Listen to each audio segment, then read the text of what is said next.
wondered, why do they do that? And the reason is that it's hard to sustain the intensity at slower tempos. But for me, that was the challenge of the whole thing. Let's sustain the intensity at the slower tempo instead of solving the problem by avoiding the problem. Right? There's a lot of stuff in there. I'm trying to do it in layman's terms. I'm trying not to get too nerdy because I know a lot of you guys don't play music. But I would also say that a lot of musicians call the tempos faster in live settings because they remember the intensity, but they don't remember that the intensity came about because of the kind of thing you're saying. So they say, oh, it was intense. They must have played it about here. But that's not where it was at all. But everybody does it. It's extremely deliberately. Like when I was a kid going to concerts, you know, I go to Led Zeppelin concerts, you go to Earth, Wind and Fire concerts, you go to James Brown concerts, it doesn't matter. When James Brown did Can't Fight the Feel and Can't Fight the Hit Me on the record, it's live, Sure. because it's kind of like instant intensity. Instant amp it up. But well, part of that is the adrenaline of being in a live performance situation too. I mean, I think it's chemical as well. maybe. Oh, I bet it was chemical. Maybe. And there's also familiarity too. I mean, there are a lot of situations where, you know, when you're in the studio, you know, you're making this recording, but you know, you go play something live a bunch of times, and the familiarity allows you to take it different places. And playing it faster is one thing that happens. So I'll play devil's advocate there for a second. But then, and as far as approaching Love Supreme as a performer,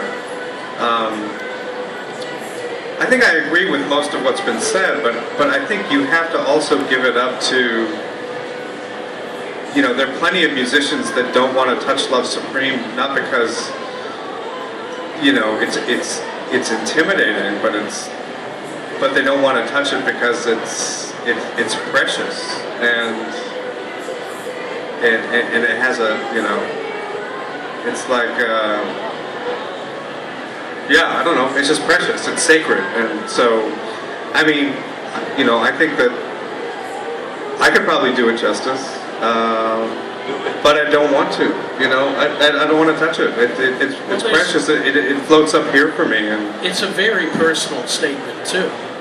Right, exactly, you know, and I think there's also a reason why, you know, it was only performed live once. I mean, it wasn't because, I mean, I think it was precious to him too, and I don't even know why that one live performance happened. it's because they wanted it.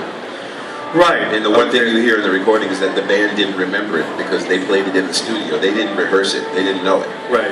They haven't touched it in 8 months. You know what I mean? They just hadn't even, they did the session and split.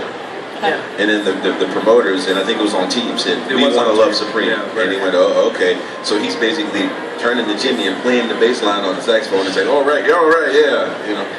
But my argument has always been, I mean, John Coltrane is not the only person to write sacred music. That's right. Mozart has written sacred music, Bach has written sacred Absolutely. music, and I mean, they're played continually. Absolutely. Continually. But what I'm saying is that I think there is a group of astute and intelligent jazz musicians that could approach it and choose not to. You know. I think it's sort of, like I said, it's very personal. It's also message music. A lot of people look to a Love Supreme who normally wouldn't look to jazz to find a message.